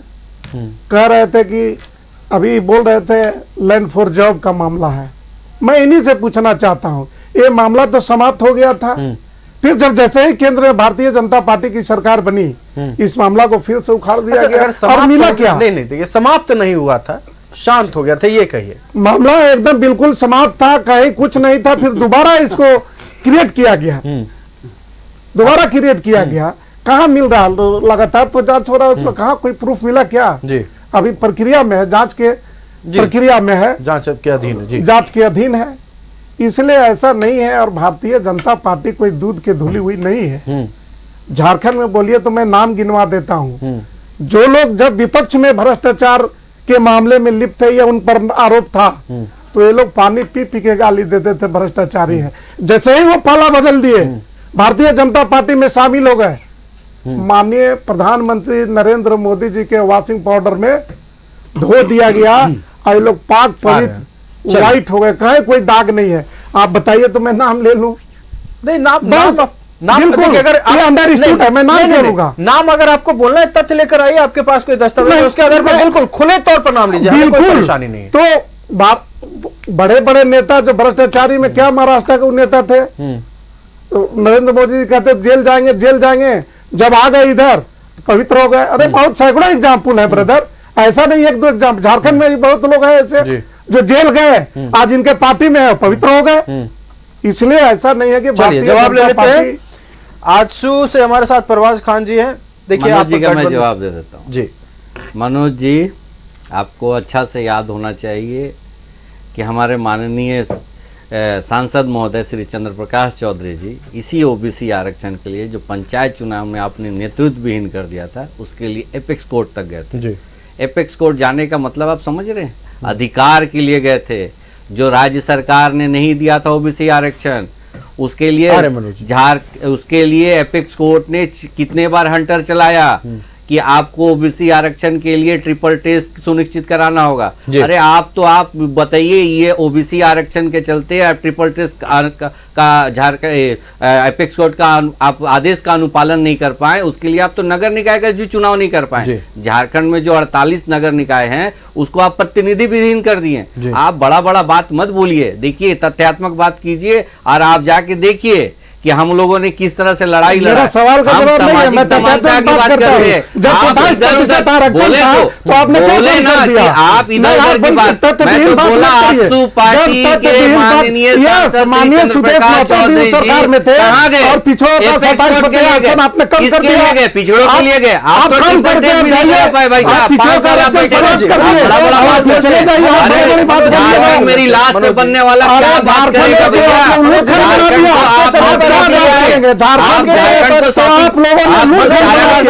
बड़ी बड़ी बात करते हैं। हमने आपको पूरा समय दिया, आपने सवाल उठाए, जवाब सुन लेते हैं। बिलबिलाने लगते हैं जी। हम तो बात कर रहे हैं, हम तो सामने तथ्यात्मक बात कर रहे हैं। आपकी तरह भ्रम में नहीं बोल रहे हैं, हवा में नहीं बोल रहे कि हमने इतनी नौकरियां दे दी। हम तो बता रहे तथ्यात्मक बात। आप देखिए सर्वोच्च न्यायालय का आपका आदेश देखिए, पढ़ लीजिए। आपको बताऊं तो मैं आपको व्हाट्सएप में शेयर भी कर देता हूं कि हम किस तरह से पिछड़े के लिए हम लड़ाई लड़े। अरे आप तो पिछड़ा आयोग तक नहीं गठन कर पाए थे और आप बोलते हैं महिला सम्मान के लिए। महिला सम्मान के लिए आप क्या किए साहब? 57 महीना आप सोए हुए थे, सत्ता के भत्ता योजना ले आए। आपका जो वित्तीय वर्ष में था उसमें कोई बजट था क्या? नहीं था। आप तो जो भी आप दिए 3 महीना अगर मान लीजिए खाता पे आप जो भेजे, लेकिन आप उस परिवार का जो बुजुर्गों का जो आप पेंशन दे रहे थे उसको तो आप रोक लिए। ये सब चीज देखिए ना, भ्रम मत फैलाइए। भ्रम को जाल को तोड़ दिए झारखंड की जनता ने, अपना जनादेश दे दिया है। झारखंड का नव निर्माण का संकल्प जो हमारे माननीय अध्यक्ष श्री सुदेश कुमार महतो जी ने लिया है, झारखंड की जनता उनके साथ जाएगी, क्योंकि झारखंड के जन जन में दिल में सुदेश रहते हैं और सुदेश महतो ही हैं जो उनका जो विजन है झारखंड को सृजन से लेकर संवारने तक में एनडीए की सशक्त सरकार सशक्त आंसू उसको पूरा करने का संकल्प लिया है, उसे पूरा करेगी। चलिए देखिए, आपने कहा है कि सरकार बनती है जो संकल्प लिया उसे पूरा करेंगे। रमाकांत जी का रुख करते हैं। भारतीय जनता पार्टी पर कई आरोप लगे, आप लोगों पर यह भी आरोप लगा कि आप लोगों ने आरक्षण कम किया है, इस पर भी जवाब दे दें। प्रभात जी ने तो अपना पक्ष रखा, भारतीय जनता पार्टी की क्या पक्ष है वो भी सुन लेते हैं। भाई पहले मनोज जी को मैं इतना दाद देता हूँ, बोलने की हिम्मत तो रखता है व्यक्ति, इतना रखते हैं कि क्या कहिए। भाई ये तो याद होना चाहिए इनको कि झारखंड जब अलग हुआ, जब जॉइंट बिहार था जी, 32 सालों से पंचायती चुनाव नहीं हुए थे जी। आपने सत्ता का डिसेंट्रलाइजेशन नहीं कर पाया। काश उस समय सत्ता का विकेंद्रीकरण किया हुआ होता तो अधिकार मिलते। आपने कितने वर्षों तक चुनाव नहीं कराए थे बिहार सरकार के समय में। ये तो आपको कटघरे में खड़ा किया गया। गर्दन जब फंसने लगी, आपकी सरकार गिरने लगी, तो आपने जो कहे थे कि मेरी लाश पे बनेगी, मजबूरी में आपने झारखंड को अलग तो किया। लेकिन किन परिस्थितियों में झारखंड को अलग किया था आपने?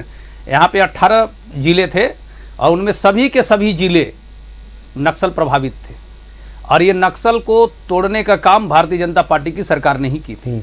और इस राज्य का निर्माण चूंकि भारतीय जनता पार्टी के कोख से निकला हुआ था, तो इसको स्वारा भी भारतीय जनता पार्टी ने, और ये हमेशा से राष्ट्रीय जनता दल ने डिस्टर्ब करने का काम किया। पंचायत चुनाव हुए, यहाँ पे महिलाओं को 50% रिजर्व किया गया, उसमें कई हजारों की संख्या में नौकरियां दी गई। और पंचायत चुनाव हुए उस समय की जिन परिस्थितियों में झारखंड अलग हुआ था, और उस समय जो इन लोगों ने डिस्टर्ब करने का काम किया था, किन परिस्थितियों में सरकार गठित हुई थी याद होगी आयुष जी। उस समय मुझे लगता है आप जी, मैं बहुत बड़ा तो नहीं था, लेकिन कॉलेज में पढ़ते रहता हूं तो जानकारी है, को जानकारी होंगी। ये राष्ट्रीय जनता लालू यादव जी के इशारे पे काम चल रही थी उस समय। इन्हीं के इशारे पे चलने से ही झारखंड मुक्ति मोर्चा की स्थिति दयनीय हो गई। तो झारखंड मुक्ति मोर्चा टूटी भी थी, और कांग्रेस पार्टी की तो हमेशा मंशा रहती थी कि टूट जाए पार्टी वहां पे। और झारखंड मुक्ति मोर्चा के मात्र उस समय 12 विधायक थे जी, यही हसर हुआ था, और राष्ट्रीय जनता दल के विधायक बने बाद में। तो ये स्थितियां पैदा हो गई थी। और एक बात बता दूं, पिछड़ों की जब बात करते हैं, ये तो 60 सालों तक रहे कांग्रेस पार्टी के साथ मिल करके, पहले तो आरजेडी बनी नहीं थी, उस समय जनता दल थी, तो उस समय ये लोग कभी भी पिछड़ों को संवैधानिक अधिकार नहीं दे। अम्बेडकर की चर्चा खूब करते हैं ये। भाई आपने जो संविधान को तोड़ मरोड़ किया है, संविधान के तहत प्रियम्बल में तक इन लोगों ने संविधान में तोड़ मरोड़ करके आज देश में जो नफरत की भावना दिख रही है, ये सब कांग्रेस पार्टी की देन है। इंदिरा गांधी जी के समय संविधान प्रस्तावना में उतने बड़े संशोधन हुए थे, और वही कारण है देश जल रहा है, जातिवाद पे तो संप्रदायवाद पे, यही स्थिति है।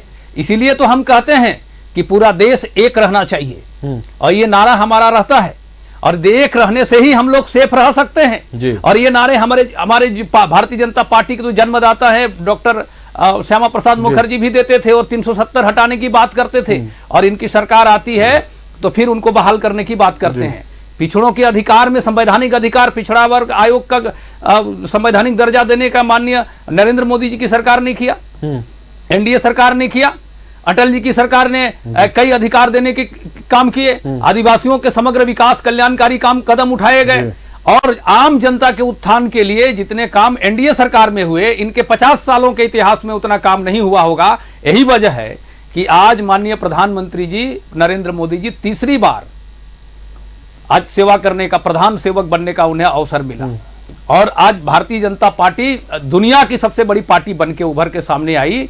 और ये झारखंड के विकास की बात जहां करनी चाहिए वहां झारखंड के विकास की बात नहीं, मैं तो इन्हें 5 ही काम कहा मैंने। जैसे पांडव कौरवों से कहते ना, मात्र 5 गांव आप दे दीजिए, भगवान कृष्ण कहते थे 5 दे दीजिए, तो ये तो सुई के नोक के बराबर भी, एक सुई के बराबर काम नहीं किया इन्होंने। 5 काम ये वादे के मुताबिक बता दे, 5 काम बता दें जो इनको बजट में हो, पहले रोजगार और नीतिगत बात करें। 5 काम इन्होंने कही थी, मैं 5 गिना दे रहा हूं इन्हें, 5 काम में 1 काम। चलिए बिल्कुल रमाकांत जी जवाब ले लेते हैं।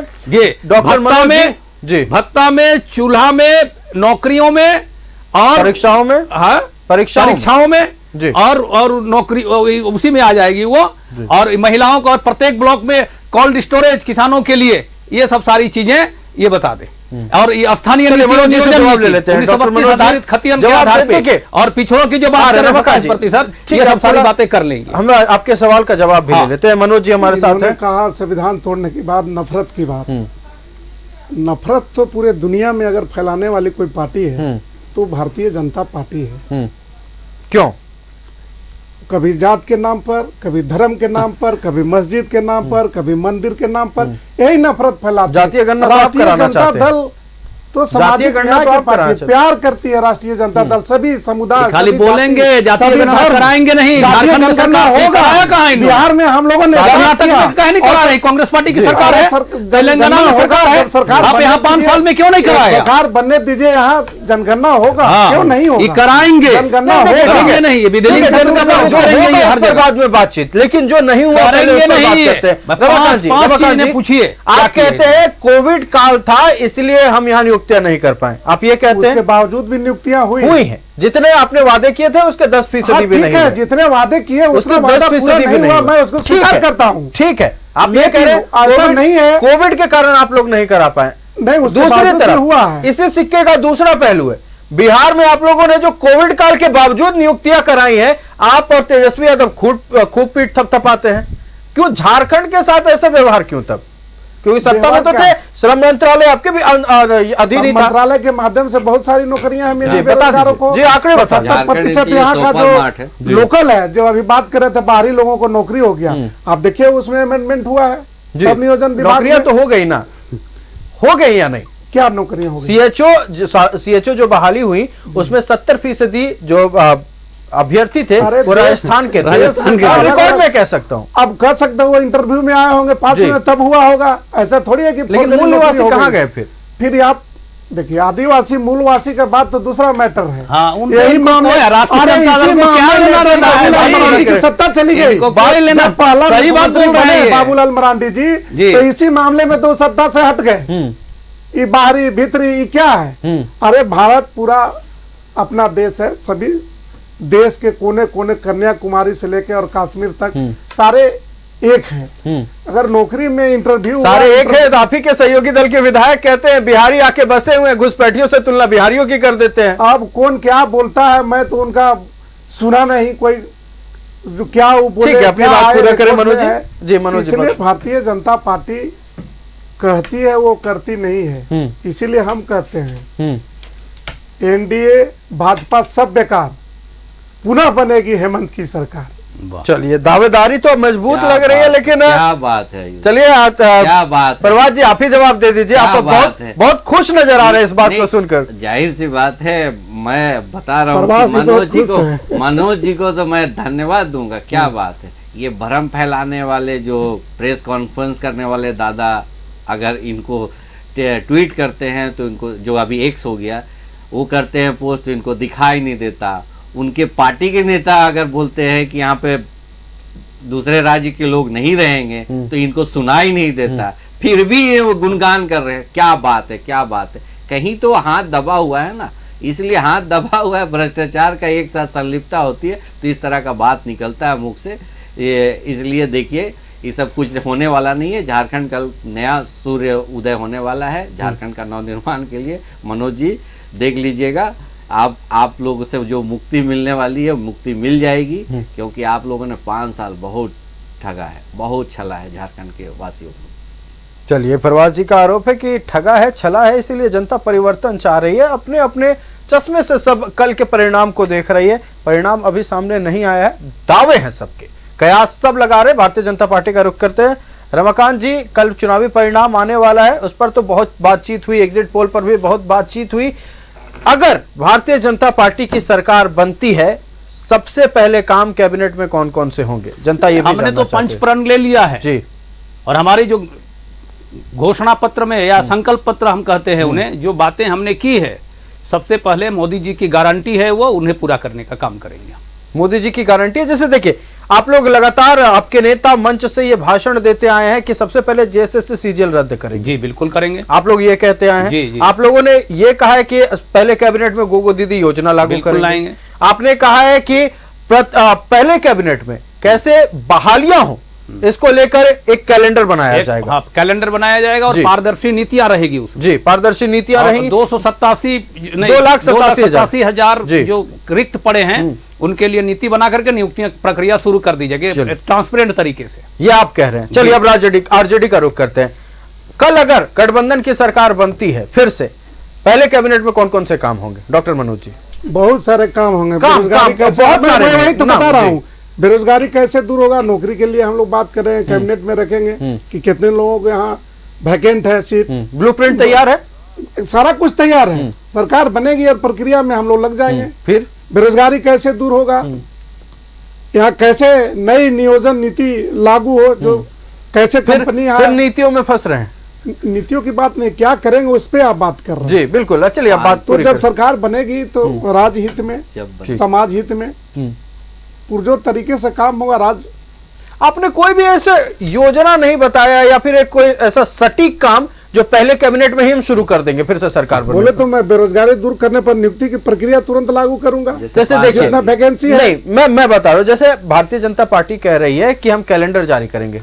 भारतीय जनता पार्टी का कैलेंडर अलग है, आजसू का कैलेंडर अलग है, ये दोनों का अलग अलग, तो अलग अलग पूरा करेंगे क्या? नहीं, दो अलग अलग की बात नहीं है। इनके देखिए, हम ये कह रहे हैं कि ये लोग लगातार मंच से ये कहते आए हैं कि हम हमारी पहली कैबिनेट में जेएसएससी सीजीएल रद्द करेंगे, गोगो दीदी योजना लागू करेंगे, 2,87,000 रिक्त पदों पर नियुक्तियां कैसे हो इसको लेकर कैलेंडर जारी करेंगे। ऐसा स्पष्ट उत्तर आपकी तरफ से नहीं है। बस मैं तो यही जानना चाह रहा हूं कौन कौन सा काम मैया योजना जो है, जो अभी 2,500 रुपया करने का जो वादा हुआ, तो पहले ही आप कह चुके हैं, कैबिनेट से आप कहे हैं, पास भी लेकिन कर पूरा दिया। अभी आया नहीं ना, जैसे कि लोगों कहा कैबिनेट से पारित कर दिया ना आपने? कैबिनेट से तो पारित हो गया। मैं पूछ रहा हूं कैबिनेट में कौन कौन सी बातें होंगी और कौन से प्रस्तावों पर मुहर लगेगी?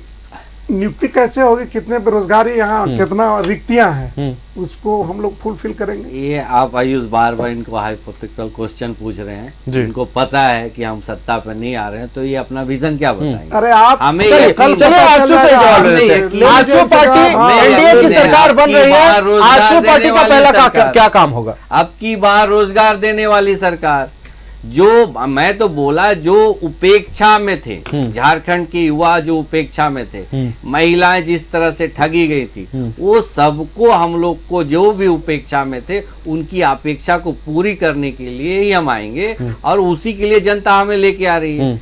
ये इनके पास तो ये बोले ना कि जो ये हताशा हो गया है, जो जिस तरह से ये भ्रम फैला रहे हैं, मनोज जी के पास कोई शब्द नहीं है, तो जाहिर सी बात है के लिए वो 2 या 3 काम कौन कौन से होंगे जो पहले कैबिनेट में? देखिए आयुष, 2 या 3 काम क्या हमारे पास, मैं तो बोला ना कि युवाओं को रोजगार जी, महिलाओं को अधिकार, किसानों की आय में सुधार, सामाजिक न्याय, शिक्षा एवं स्वास्थ्य, पर्यटन, खेल कूद में विकास, झारखंडी भाषा संस्कृति एवं विरासत की रक्षा, जल जंगल, नहीं एक बात, एक जो आपके संकल्प पत्र में जिस बात का जिक्र था, करेंट सर्वे सेटलमेंट के आधार पर स्थानीय नीति, इसको समझाए पहले एकदम जी। देखिए सब चीज का लेके जब आदमी होता है ना, कि आप देखिए मेरे जो संकल्प पत्र पे था माननीय अध्यक्ष जी का जो विजन है, इसमें सारा कुछ समग्र है। ये देखिए जो ज्वलंत मुद्दा रहा, जहां जिस तरह से होता है, उन्होंने स्पष्ट किया कि थोड़ा सा टाइम टेकिंग लगेगा, लेकिन हम करवाएंगे, हम लैंड पासबुक बनवाएंगे, ताकि एक जो चलते आ रहा है ना कि लैंड का समस्या, ज्यादातर केसेस होती हैं, भाई भाई आपस में लड़ते हैं, तो हम लोग लैंड पासबुक का एक होगा जिसमें सारा मेंशन रहेगा कि आपको एक क्लिक में हर कुछ दिखाई देगा। हमारे माननीय अध्यक्ष जी साहब का यही विजन है कि आप देखिए कि झारखंड में एक फसल होती है, उसके बाद लैंड खाली रहता है, तो सबसे पहले हम तो वहाँ पे सिंचाई का जो पानी है वो पहुँचाएंगे, किसानों को बिजली मुफ्त देंगे, वो तो है साथ साथ में, लेकिन अपने खेत पे जो किसान काम करेंगे, मनरेगा के अंतर्गत जो 100 दिन का जो वेजेस होगा वो सीधे किसान के पास जाएगा। हमारा विजन स्पष्ट है आयुष कि हम झारखंड को एम्पावर करने के लिए आए हैं, हम झारखंड के लोगों को एम्पावर करने आएंगे। आप मेरा टिकट में ही देखिए, हमारे कैंडिडेट में हम झारखंड आंदोलनकारियों को किस तरह से सम्मान दिए। उनकी, हमारे झारखंड आंदोलनकारियों की 2 विधवाएं लोहरदगा से हो, डुमरी से हो, वो चुनाव लड़ रही हैं, और झारखंड की जनता उन आंदोलनकारियों को सच्ची श्रद्धांजलि भी देगी उन्हें जिताकर।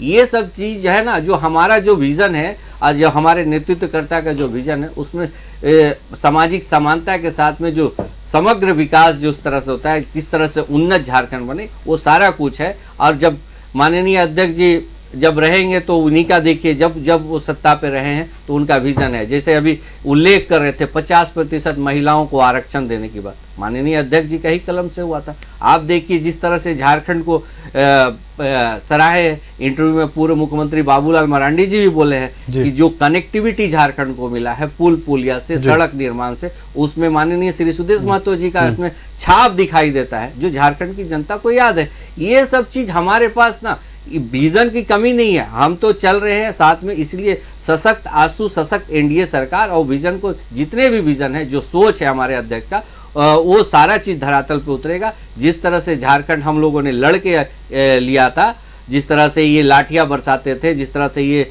शब्द का प्रयोग करते थे, निश्चित तौर पर आंदोलनकारियों पर भी बातचीत होगी। और देखिए आंदोलनकारियों पर झारखंड 25वां साल में जब जाएगा तो झारखंड कितना अच्छा, जो बोला जाता है कि मजबूत झारखंड दिखाई देगा। और झारखंड जो अभी जो बार बार मुख्यमंत्री जी जो अल्प समय के लिए मुख्यमंत्री है, बार बार बोलते थे झारखंड बहुत गरीब राज्य है, जी नहीं, ये खनिज संपदा से भरपूर राज्य है। और झारखंड को हम लोग जो आइए पीछे ले गए थे, हम लोग झारखंड को चाहेंगे कि देश में एक अपना झारखंड मुकाम हासिल करे। चलिए बिल्कुल, देखिए झारखंड एक गरीब राज्य नहीं है, समृद्ध राज्य है और सब कुछ है यहाँ पर। जरूरत है एक अच्छे ब्लूप्रिंट की, और अच्छा ब्लूप्रिंट कैसे बनेगा, कौन पार्टी जीतने के बाद कैसा ब्लूप्रिंट तैयार करने के बारे में सोच रही है, इस पर आज के इस बहस में आखिरी दौर में चर्चा करेंगे। तो देखिए न्यूज़ 11 भारत पर आज रुझान से पहले का ये आखिरी चुनावी बहस है। लगातार कई बहसें हुई, कई मुद्दे रखे गए, वाद विवाद हुआ, आरोप प्रत्यारोप लगे, लेकिन सभी राजनीतिक दलों के प्रवक्ताओं ने अपनी अपनी बातें रखी, जनता के बीच हमारे जरिए अपनी बातों को पहुंचाने की कोशिश की। आज इस अंतिम दौर में हम बातचीत करेंगे आंदोलनकारियों को लेकर, झारखंड कैसे अलग हुआ उस पर बातचीत होगी। रमाकांत महतो जी हमारे साथ भारतीय जनता पार्टी से जुड़े हुए हैं। रमाकांत जी, आंदोलनकारियों को लेकर लगातार कई सवाल उठे, सवाल इसलिए उठे क्योंकि 2019 में जब मौजूदा मुख्यमंत्री हेमंत सोरेन प्रचार प्रसार कर रहे थे, आंदोलनकारियों को पेंशन देने की बात थी, लेकिन मैं चौक उस दिन गया जब मैं सीएम आवास के सामने से गुजर रहा था, हाथों में पारंपरिक हथियार लेकर झारखंड आंदोलनकारी प्रदर्शन कर रहे थे। मैं ये सोचने को मजबूर हो गया कि जिन्होंने झारखंड अलग करवाया, आज सीएम आवास के सामने पारंपरिक हथियार के साथ, क्या इससे बड़ा कोई प्रश्न चिन्ह झारखंड पर उठ सकता था? नहीं तो ये झारखंड आंदोलनकारी जानते हैं कि झारखंड मुक्ति मोर्चा की सरकार और राष्ट्रीय जनता दल की सरकार और कांग्रेस पार्टी की जो मिली भगत से जो लूट की सरकार है, इसे पारंपरिक हथियारों के माध्यम से ही इनको चेताने की जरूरत है। और इन्हें एहसास कराया कि यदि आप नहीं कर रहे हैं काम तो आप सबक आपको सिखाएंगे और सीखेंगे, ये सरकार सीखेगी भी। और झारखंड आंदोलन को शुरू से ही 1952 से ये झारखंड आंदोलन शुरू हुआ था जी। और उस समय से ही कांग्रेस पार्टी ने आंदोलनकारियों को और आंदोलन को कुचलने का कुत्सित प्रयास किया। राष्ट्रीय जनता दल का बयान तो कितना बार बोले, उनका बोलना ठीक नहीं लगता, बार बार ये अति हो जा रहा है। ये दुश्मन थे और झारखंड मुक्ति मोर्चा हमेशा आंदोलन को बेचने का काम किया। आजसू थी इनके स्टूडेंट इकाई थी आजसू पार्टी, लेकिन इनके कुकृत्य के चलते झारखंड मुक्ति मोर्चा से शुरुआती दौर में 1986 में आजसू का गठन हुआ था 22 जून को। बहुत क्रांतिकारी संगठन था ये, आपसू के यानी असम स्टूडेंट यूनियन के तर्ज पे इनके गठन प्रभावित होकर वहाँ पे लोग ट्रेडिंग भी करने जाते थे। हम लोग स्टूडेंट लाइफ में थे और उसके बाद भी मैं तो युवा मोर्चा में था, जिला अध्यक्ष था उस समय। तो आंदोलन उसके बाद भारतीय जनता पार्टी ने 88 में आंदोलन को अपने हाथ पे लिया और उसमें वनांचल के नाम से हम लोग आंदोलन करते, क्योंकि झारखंड नाम को इन लोगों ने घिना दिया था। भारतीय जनता पार्टी ने स्पष्ट तरीके से 1988 में आगरा के अधिवेशन में वनांचल राज्य का प्रस्ताव भारतीय जनता पार्टी ने एक्सेप्ट किया। और उसके बाद भारतीय जनता पार्टी ने ही, जब अटल जी की सरकार बनी, अटल जी ने इसी मोराबादी मैदान में एक बड़ी बात कही थी कि आप मुझे सांसद दो, मैं आपको झारखंड दूंगा। और जैसे ही सरकार बनी 3 स्टेट का गठन हुआ था, छत्तीसगढ़, उत्तराखंड और झारखंड का। लेकिन इन ने जिस तरीके से उस समय जो पाप किया था उसका फलाफल इनको मिला कांग्रेस को, और कांग्रेस आज विपक्ष के लायक नहीं रही 2 चुनाव में, देखे होंगे। तो ये इसलिए आदिवासियों के साथ आप धोखा करेंगे जिन्होंने आपको साथ दिया सब दिन, और उस समाज और संस्कृति को आज घुसपैठियों के माध्यम से आप उनके विरासत को खत्म करने का प्रयास कर रहे हैं। और मनोज जी कह रहे हैं, राष्ट्रीय जनता दल के प्रवक्ता सीना तान के कह रहे हैं कि नहीं, एक भी घुसपैठी नहीं हुआ है। तो ये दुर्भाग्यपूर्ण बात है। नहीं, देखिए, घुसपैठ हुआ है और घुसपैठ हुआ है, इस बात पर हम इतनी सच्चाई से क्यों कह सकते हैं? रमाकांत जी, देखिए, करने का काम कर रहे हैं। न्यूज़ 11 भारत की टीम पाकुड़ गई थी। पाकुड़ में एक गांव है जो आदिवासी बाहुल्य गांव हुआ करता था कभी, और ज्यादा दिन नहीं, आज से 10 साल पहले हम जब हमारी टीम वहां पहुंची, 50 घरों में ताले लटके हुए थे। ग्रामीणों से हमने पूछा कि ये घरों में ताले क्यों लटके हुए? बोले कि जून जुलाई में जो हमले हुए थे, तनाव हुआ था, उसके बाद से ये लोग घर छोड़कर भाग गए। तो बोले किसने तनाव किया था? उन्होंने कहा पश्चिम बंगाल से आए थे। बोले आप लोगों ने कार्रवाई की बात कही थी? बोले कही थी, लेकिन किसी तरह की कोई कार्रवाई नहीं, गश्तियां हुई, लेकिन आज तक किसी को अरेस्ट नहीं किया गया जो उधर से आए थे। इसीलिए हम ऑन रिकॉर्ड इस बात को कह सकते हैं कि घुसपैठ हुआ है। और आखिरी जवाब ले लेते हैं। और सुनिए, और एक बात बता रहा हूँ, झारखंड आंदोलनकारियों को लेकर के माननीय अर्जुन मुंडा जी की सरकार में ही ये झारखंड राज्य आंदोलनकारियों के लिए चिन्हितीकरण आयोग का गठन हुआ था जी, जो आज भी वो बरकरार है। और उसमें कई आंदोलनकारियों को उसमें पेंशन लागू भी किए गए थे, योजनाएं चल रही हैं। लेकिन ये झूठे वादे इन्होंने हर बार इस सरकार ने की और उसका फलाफल इस बार जनता इसे देगी। आपके दावों को मनोज जी झूठा ठहराया जा रहा है, आपके वादों को भी झूठा ठहराया जा रहा है। आज डिबेट का आखिरी दौर है, अंतिम जवाब आपसे लेंगे। देखिए, राष्ट्रीय जनता दल का जो नियत और जो नीति है, दवाई पढ़ाई पर ज्यादा फोकस है हम लोगों का। राष्ट्रीय जनता दल कौन क्या झूठे वादे, वो तो जनता तैयार है दे करके जवाब। कौन जुमलेबाजी, इन्हीं का नेता ये कहते थे कि ये तो जुमलेबाजी है। आपको भी स्मरण होगा, इनको भी पता होगा। इसलिए अब तो चुनाव हो गया, सारे नतीजे अब कल सामने आ जाएंगे, कौन जुमलेबाज है, कौन वादा पूरा किया, कौन नहीं किया। चलिए, किसके वादों पर जनता को भरोसा है वो कल पता चलेगा, पता चल जाएगा। चुनाव में हमने कई तरह की बातचीत की, कई दावे रखे गए, कई वादे किए गए जनता से, लेकिन जनता के मन में क्या था ये तो खैर कल ही पता चल पाएगा। सबकी धड़कनें बढ़ी हुई हैं, आखिरी रात है और प्रत्याशी इंतजार कर रहे हैं। नींद बेशक नहीं आ रही होगी। कल झारखंड में कौन सा सवेरा होने वाला है, क्या फिर से सरकार, हेमंत सरकार दोहराने वाली है या फिर परिवर्तन की बयार बहने वाली है, परिवर्तन होने वाला है, ये कल सुबह पता चल पाएगा। हमारे तमाम अतिथियों का बहुत धन्यवाद। हमारे साथ आरजेडी से डॉक्टर मनोज कुमार जुड़े हुए थे, बहुत धन्यवाद न्यूजीलैंड भारत को समय देने के लिए डॉक्टर मनोज जी। हमारे साथ रमाकांत महतो जी भारतीय जनता पार्टी से जुड़े हुए थे, रमाकांत जी बहुत धन्यवाद न्यूजीलैंड भारत को समय देने के लिए। और परवाज खान जी हमारे साथ आजसू पार्टी से जुड़े हुए थे, परवाज जी बहुत धन्यवाद न्यूजीलैंड भारत को समय देने के लिए।